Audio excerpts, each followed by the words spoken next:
So something that came up recently was adding objects to lattices in 2020 and above, or 2022 even. So now that they've added component tags, you don't do the same thing you used to do for adding objects and components to existing deformers. Now you do it a little bit differently. In the olden days, you'd use the relationship editor, or you would use, where is it? Edit membership tool. Right, this guy here, which you don't use anymore unless you're not using component tags. So if you don't want to use component tags, you can actually just go to your preferences and in the animation tab, go down to rigging, which is hard to find, and here it is, component tags. Oh, I had it turned off, interesting. So I'm going to turn it on so that I can do this demo. I'm not going to use tweak nodes, but this is the new default, to have component tags on and create component tags on deformer creation. So I'm going to save that. It's a little off screen, but I saved it. Okay, so now when I create a deformer, let's just put a lattice on here. And I'll make it a little bit bigger, like that.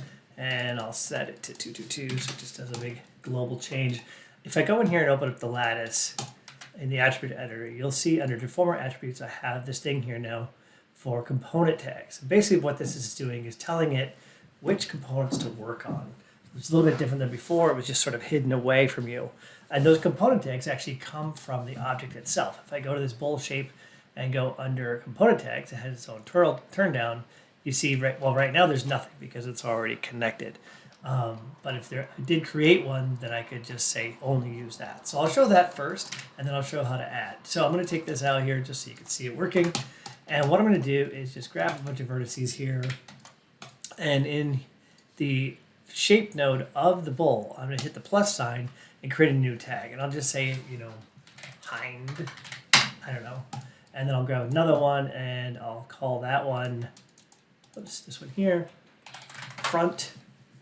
And whoops, I don't know what I hit. And I'll leave it like that. So now I'll go back to my lattice here under the FFD one, and you can see if I go in here and start typing, I'll start typing HI. It's a little bit weird because the arrow keys are kind of a little bit off. It's like there's an extra space in there. But I can actually go down here now to hind, hit enter, and it'll also, as you can see, now you can see that it's only affecting the vertices that were in that hind set. If I go back to that bowl here, under the bowl shape, and let's just say I grab a few more components there, I can go to my hind and I actually can right-click this, click on this, and say add selected, and now that lattice is going to say, oh, okay, I'm going to use those too because they're in that set. So it's like a set that lives on your shape node of your geometry. So I can also go in here and type in front, and it doesn't take effect until I hit enter, which is a little bit funky. I think, can I add a second one? I could have sworn I could have add a second one, but I guess not. So I'm going to go in here and, right click that. Oh no, never mind. And if I go in here and just hit star and enter, it's going to do all components, right? So the thing I was just looking at a second ago was this falloff. So you can actually add a falloff object. It's off screen, so let me see if I can bring it over. Yeah, create primitive falloff. In this case, it creates a, what is that? A falloff sphere. So now when I move that, it's only going to affect it, which is a really cool thing that we didn't really have before with our deformers. And you can see it has a lot of different things. You can do a plane, or you can do a sphere. You can tell it what kind of space you want to work on. You can tell it what kind of ramp. So if I go in here and do something like this, but then I mess with the ramp a little bit, I can actually go in here and do some weird, funky things to my geometry that normally would be kind of difficult, right? So I'm going to kill all this. Back to normal, cool. And actually I'll just delete the fall off because that's not what we're here. We're here to talk about adding. All right, so I'm going to take a second object, which is going to be this rat here, and I want to add it into this bowl. This FFD, jeez. And if we are in, like I said, a newer version of Maya, I'm going to go in here and put a lattice on here. Same thing, I'll set it to 2. I'm going to scale it up just because I like to have them bigger. I'm going to scale this guy out so you can see it affecting the cat. I'll go to this raptor, and I want to add that in, the way I want to do that is go to the FFD, open that up in the attribute editor, go to my deformer attributes, and you see where it says manage deformer, sorry, large truck, manage deform geometry, and you can say add selected. So this is a little bit weird because the minute I go select the raptor, I'm going to lose it. So go back to your lattice, and actually now there's this pin up here, so you can pin it. Now, I'm not a giant fan of this type of working. You know, in Maya, it's usually a selection based, whereas this is more of like a UI based. You'll notice it also with like the proximity wrap kind of works that way. Also with like some other tools that they've added. So hence why you need to now pin it. You could pin it before, but now they've got an icon for it. Anyway, so now what I can do is grab that raptor, say manage, say add selected, and now my raptor's in there too. If I go to the raptor shape, you can see now in my, come on, where is it? Component tags. Let's see, there's not one for the cat. Let's see. Oh, unpin. That was fun. Yeah, okay. So neither of them actually have component tags. What's kind of interesting and kind of cool too, though, is if I go in here and say, grab these guys, create a new tag, I'll call it HIND for the hind, and I'll do the same thing for the cat. Hind, right? And then we go to our lattice, and I can actually go in here and say hind and hind. And wildcards do work. So if you have multiple component tags that you can use wildcard with, that'll work as well. Okay, so back to 2022 where we don't have that option, right? It should be right here. It's not there. So to add this in, there's a couple different ways you can do it. I'll show you the easiest, which is actually with a mail script. So what I'm going to do is just open up my script editor, and I did cheat a little bit and type it in already. Let's go to my mail tab here. So the command that you want to use is the deformer command. You're going to tell it, yes, you want to edit it. The geometry that you want to edit, you're going to put here. So in this case, it's rat shape. Okay, I'll drop that in there. And then the name of the lattice that it wants to, the deformer name, which is FOD1. In this case, it already automatically is. So now with nothing selected, I can just hit this. It's going to add that rat to my components. But I do want to take a look at what that actually did.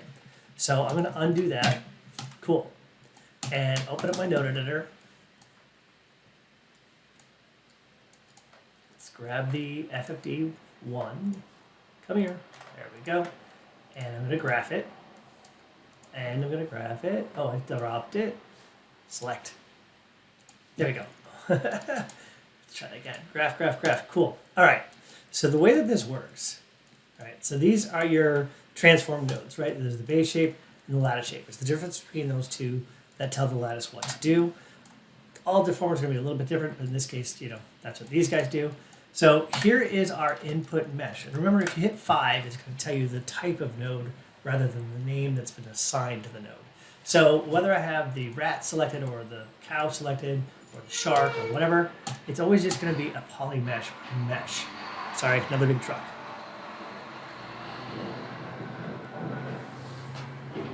Okay. And if I hit 5 again, it goes to no nodes. I don't know why you would want that, but it exists. And have 5 again brings us back to the name. So I'm going to keep it on node type for a second here and just take a look at what it's doing.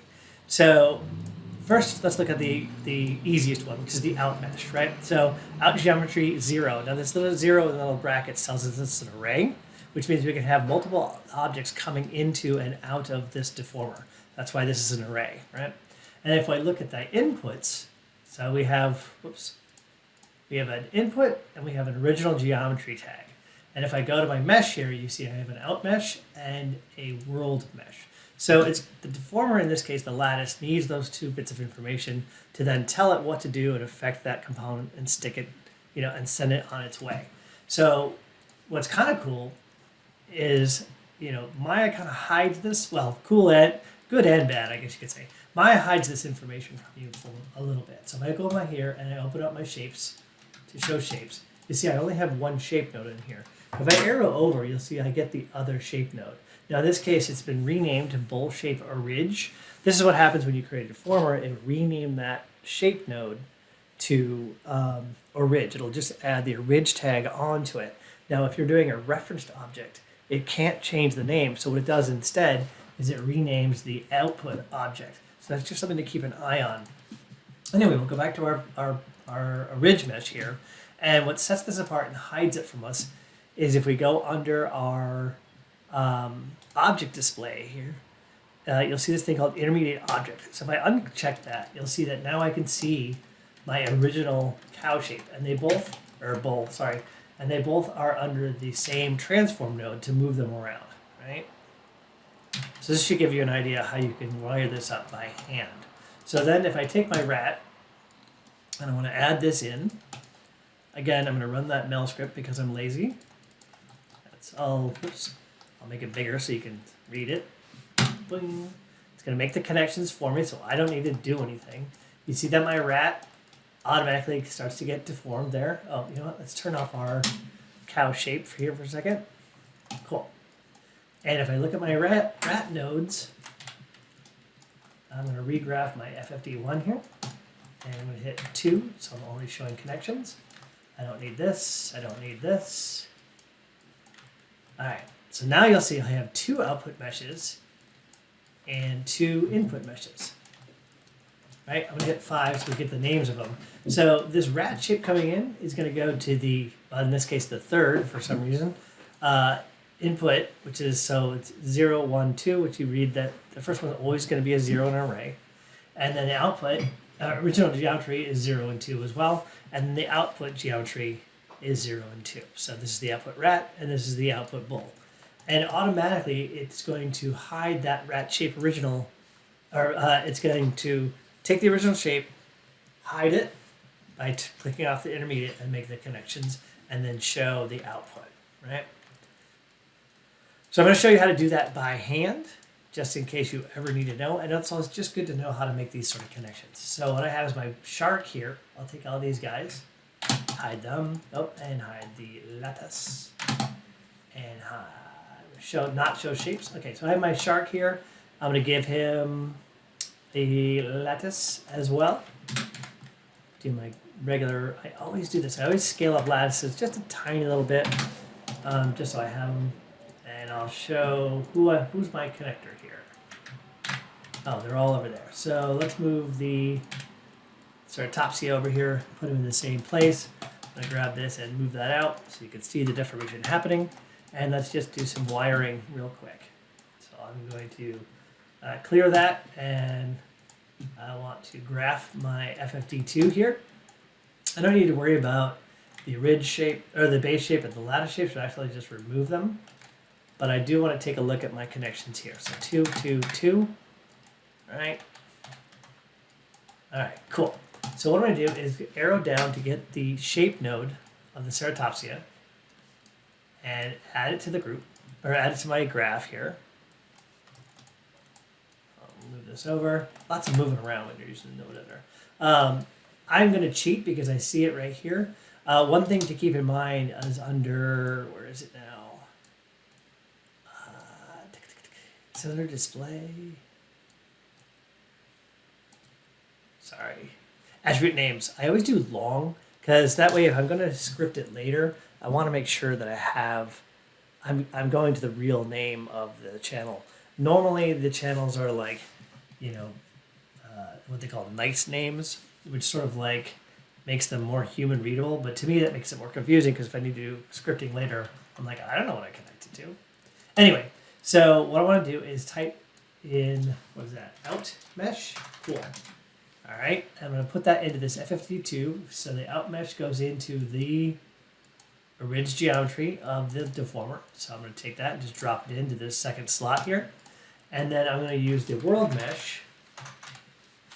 I don't want to hit enter because it'll actually clear that. So I'm going to world mesh. Here's my world mesh. I'm going to put that into input geometry of the, again, the second, which I know it's confusing because it's 1, but that just is the second item in the array. Now, to go to the out shape, I just want to create a new mesh. So if I actually just hit tab and type in mesh, I can just make a mesh node. Now by default, Maya's going to give you a transform on top of that. It doesn't like mesh nodes that don't have a parent of some sort to move it around, which is that translate, rotate, scale, this guy here. So it's a transform node. But for now, I'll leave it where it is, and I'll show you how to connect that up. So I'm going to open this up. In this, we're going to have what's called in mesh. So there it is there. Here's our out mesh. I'm going to put that into there. And now I'm actually going to see that effect.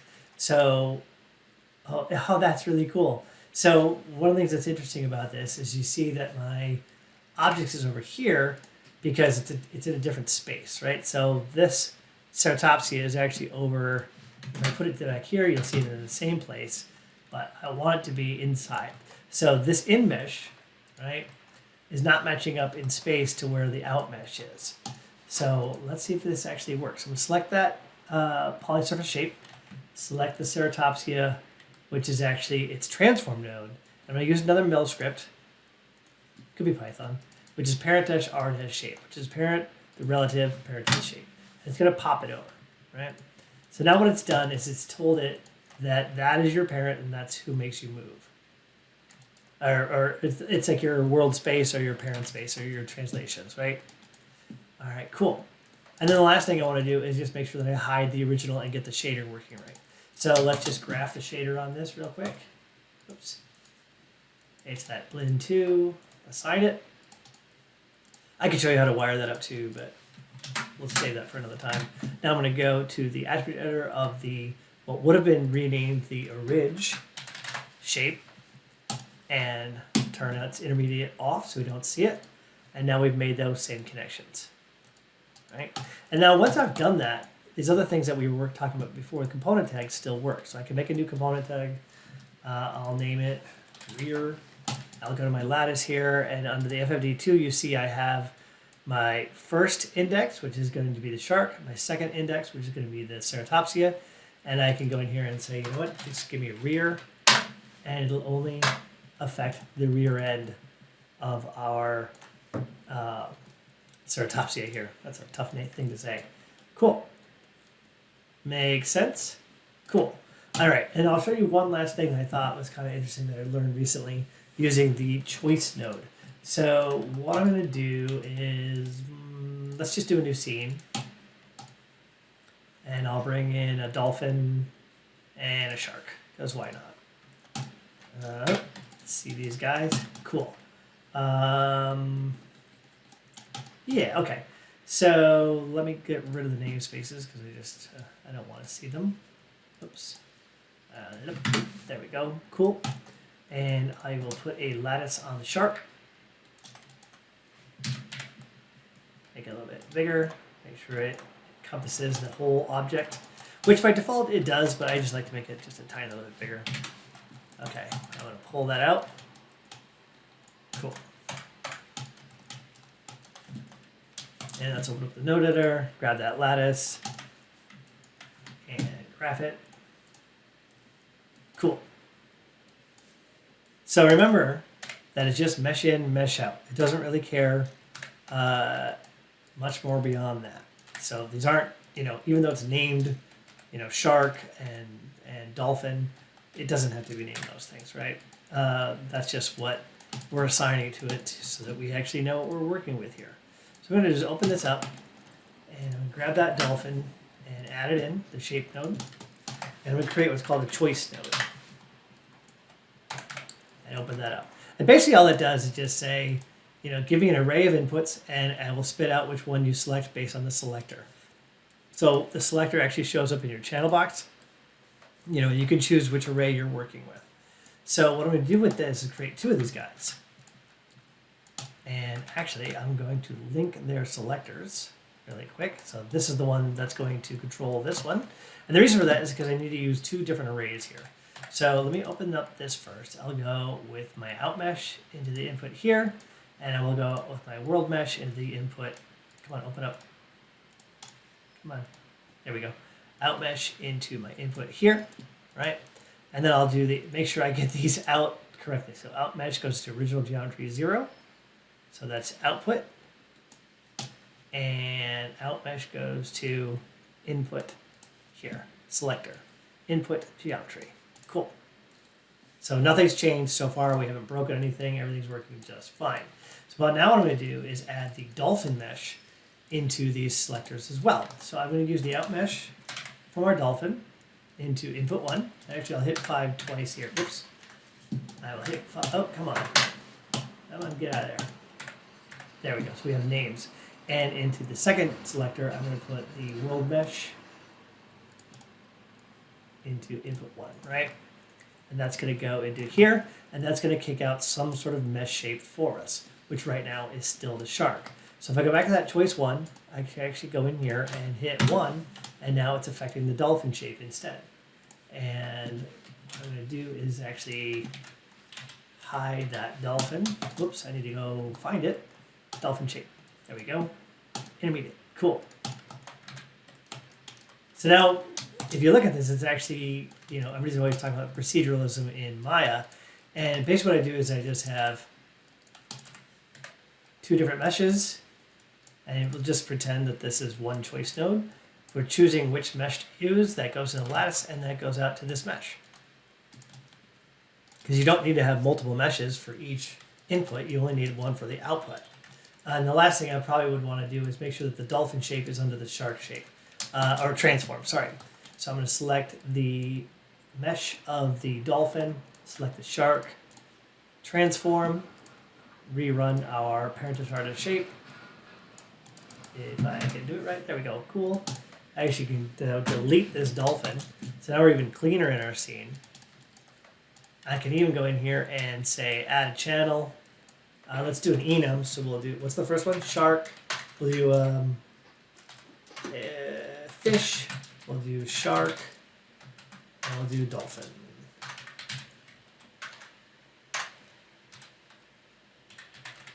So this is just my little tool that I wrote that will just automatically add enum channels really quick. Well, it does a lot of things, but in this case, it could just choose these things for us. Now what I should be able to do is take that, we'll just call this now group, for lack of a better term. I'll drag that in here, and I'm going to connect that right into the choice node here. So let me hit a 2, 3 selector. There we go. So I'll go from fish straight into selector. Cool. So now I can move this around, right, as expected. I can go to my channel here and say, nope, move the dolphin, and now it's a dolphin, and move the dolphin around. And it's all very simple, and it's all under one group. In fact, I'll call this fish group, just so it's less confusing. Well, it's still confusing, but a little less confusing. Yeah, so hopefully that's helpful. I think it's kind of helpful. Again, once you move over to 2023, you don't need to worry about the adding geometry the same way, but I just thought it was helpful to show how that all works and how that all gets connected in the node editor. So I hope that helps, and thanks. Just a real quick addendum. Before I was talking about adding 2 different sets into the same set in your component tags here, or tags. They're sets, but the same thing. So if I go to my cat here, I created a second component tag here called front. I have another one called hind. If you click on these little guys, it'll show you what's actually selected, so you can go there and affect it. But let's go to Rev 51 here. I'll just make sure I drop everything, go to F51, and this is the cat here. If I want to add in that second one, I'm going to put plus front. And now it should do both of them, right? Just so you know, because I know that's a little confusing.